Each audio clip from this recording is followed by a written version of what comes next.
بسم اللہ الرحمن الرحیم۔ ابلیس نامہ جلد 1، مؤلف دانشمند محترم محسن غفاری۔ ٹاپک 75، شیطان کی نظر میں بہتر و بدتر لوگ، کنجوس اور سخی۔ ایک دن یحییٰ بن زکریا نے ابلیس کو دیکھا تو اس سے کہا، یہ بتاؤ تمہاری نگاہ میں محبوب ترین اور مبغوض ترین شخص کون ہے؟ ابلیس نے کہا، میرے نزدیک سب سے زیادہ محبوب کنجوس مومن ہے اور سب سے مبغوض ترین شخص سخی فاسق ہے۔ حضرت یحییٰ علیہ السلام نے وجہ دریافت کی۔ اس نے کہا، مومن میں بخل جیسی بری صفت نے مجھے اس کے بہکانے کی زحمت سے بچا لیا ہے، اور اس کی یہ صفت اس کی گمراہی کے لیے کافی ہے۔ یہ صفت خود اسے گناہوں کی طرف کھینچتی ہے، لیکن سخاوت مند فاسق کے سلسلے میں کہ کہیں اس کا عمل قبول نہ ہو جائے اور سخاوت کے سبب اسے راہ حق کی ہدایت نہ ہو جائے اور وہ اپنے فسق و فجور سے توبہ کر کے نجات نہ پا جائے، اس کے بعد شیطان نے جناب یحییٰ سے منہ پھیر لیا اور کہا، اگر تم یحییٰ علیہ السلام نہ ہوتے تو میں تم سے یہ باتیں نہ بتاتا۔ ٹاپک 76، ابلیس کی نصیحتیں۔ غصہ، کنجوسی، عورتیں۔ ایک دن ابلیس حضرت موسیٰ علیہ السلام کے پاس آیا اور ان سے کہا کہ میں تمہیں 3 چیزیں سکھانے آیا ہوں۔ حضرت نے پوچھا، وہ 3 چیزیں کیا ہیں؟ ابلیس نے کہا، نمبر 1، غصے کی زیادتی اور تیزی سے ہوشیار رہو، کیونکہ جو شخص غصے کی تیزی کا شکار ہو جائے، میں اس سے اس طرح کھیلتا ہوں جیسے بچے گیند سے کھیلتے ہیں۔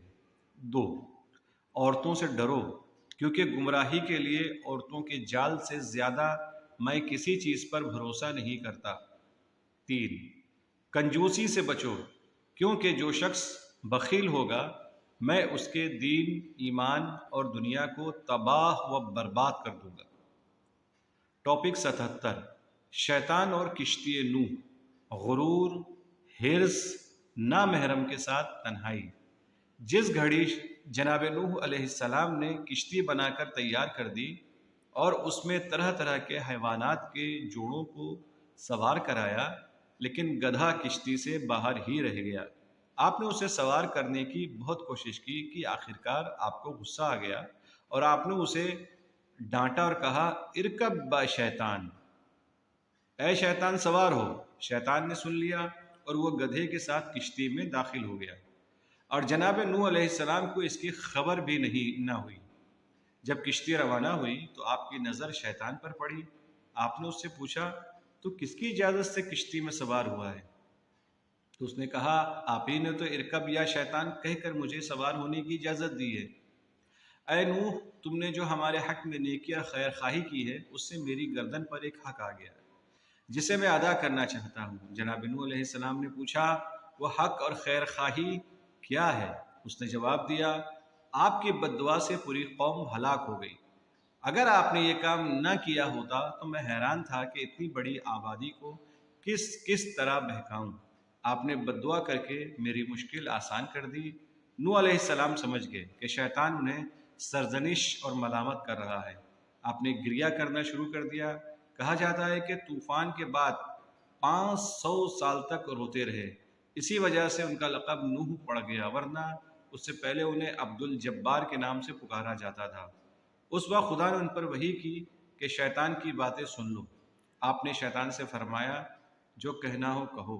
شیطان نے کہا، میں آپ کی چند خصلتوں سے منع کرتا ہوں۔ 1، پہلے یہ کہ غرور سے پرہیز کرو، کیونکہ سب سے پہلا گناہ جو خدا کا ہوا وہ اسی غرور کی وجہ سے ہوا۔ جب پروردگار نے مجھے تمہارے باپ آدم کا سجدہ کرنے کا حکم دیا، اگر غرور نہ ہوتا اور سجدہ کر لیتا تو مجھے عالم ملکوت سے باہر نہ کیا جاتا۔ 2، دوسرے حرص سے بچو، کیونکہ خداوند عالم نے تمہارے باپ آدم علیہ السلام کے لیے پوری جنت حلال اور مباح کر دی تھی اور صرف ایک درخت سے منع کیا تھا، لیکن اس صفت نے انہیں اس شجر ممنوعہ سے کھانے پر آمادہ کر دیا، پھر جو نتیجہ بھگتنا تھا وہ بھگتا۔ 3، تیسرے یہ کہ کبھی کسی اجنبی عورت کے ساتھ تنہائی میں نہ رہنا، مگر یہ کہ کوئی تیسرا بھی وہاں موجود ہو، اس لیے کہ اگر کسی تیسرے شخص کے بغیر تنہائی ہوگی تو میں وہاں پہنچ جاؤں گا اور اتنا وسوسہ کروں گا کہ تم لوگ زنا پر آمادہ ہو جاؤ گے۔ ان جملوں کے بعد خدا نے حضرت نوح پر وحی کی کہ اے نوح، شیطان کی باتوں کو مان لو۔ ٹاپک 78، شیطان کا مضبوط جال، عورتیں۔ ایک دن شیطان نے خدا کی بارگاہ میں عرض کیا کہ مجھے آدمیوں کے شکار کے لیے مضبوط جال چاہیے۔ خدا نے سنا، چاندی، حیوانات اور گھوڑوں کے غلے اسے بتائے اور فرمایا، ان چیزوں کے ذریعے انسانوں کو فریب دے سکتے ہو۔ شیطان پہلے تو خوش ہوا، بعد میں اس کا منہ پھر لٹک گیا کہ نہیں، یہ جال مضبوط نہیں ہے۔ تو خداوند عالم نے قیمتی جواہرات کے معدن اسے دکھائے اور فرمایا، لو یہ ایک دوسرا جال ہے۔ اس نے عرض کیا، مجھے مزید چاہیے۔ خدا نے چکنائی، مٹھاس اور لذت بخش مشروبات اور قیمتی اور نفیس لباس دکھایا۔ شیطان نے پھر بھی اپنا مطالبہ جاری رکھا کہ اور چاہیے کہ آدمی کو آگ کی رسی سے باندھ دوں، کیونکہ مجھے پتا ہے کہ تیرے جمال و جلال کے شیدائی ان رسیوں کو توڑ کر نکل جائیں گے۔ اس جال میں صرف غیر لوگ پھنسیں گے، اس طرح دو گروہ ایک دوسرے سے جدا ہو جائیں گے۔ میں ایسے جال کا خواہش مند ہوں جو مردوں کو گرفتار کر سکے۔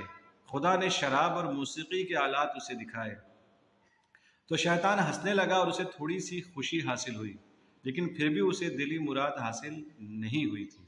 لہٰذا اس نے عرض کیا، اے خدا، جس نے موسیٰ کو اتنی قوت دی کہ انہوں نے دریا کو اس طرح شگافتہ کیا کہ اس کی زمین تک خشک ہو گئی اور غبار اڑنے لگا، مجھے اس سے زیادہ مستحکم جال عنایت فرما، تاکہ میں اسے آدمیوں کے لیے لجام کی طرح استعمال کر سکوں اور کشاں کشاں اسے بدبختیوں کی طرف کھینچتا پھروں۔ خدا نے عورتوں کے جمال کی طرف اس کی رہنمائی کی، جو مردوں کے عقلوں کو ناکارہ بنا دیتا ہے اور صبر کو چھین لیتا ہے۔ شیطان اسے دیکھ کر خوشی سے ناچنے لگا اور کہا، اسے مجھے جلد عنایت کر دے، میں اپنی مراد کو پہنچ گیا۔ جناب ابراہیم علیہ السلام نے مات کو ثابت کرنے کے لیے مرغ کو مار کر قیمہ قیمہ کر دیا، تاکہ مردان خدا کو یہ بتائیں کہ مرغ شہوت کی علامت ہے۔ شہوت پر قابو رکھو تاکہ خدا کی بارگاہ میں رسائی ہو سکے۔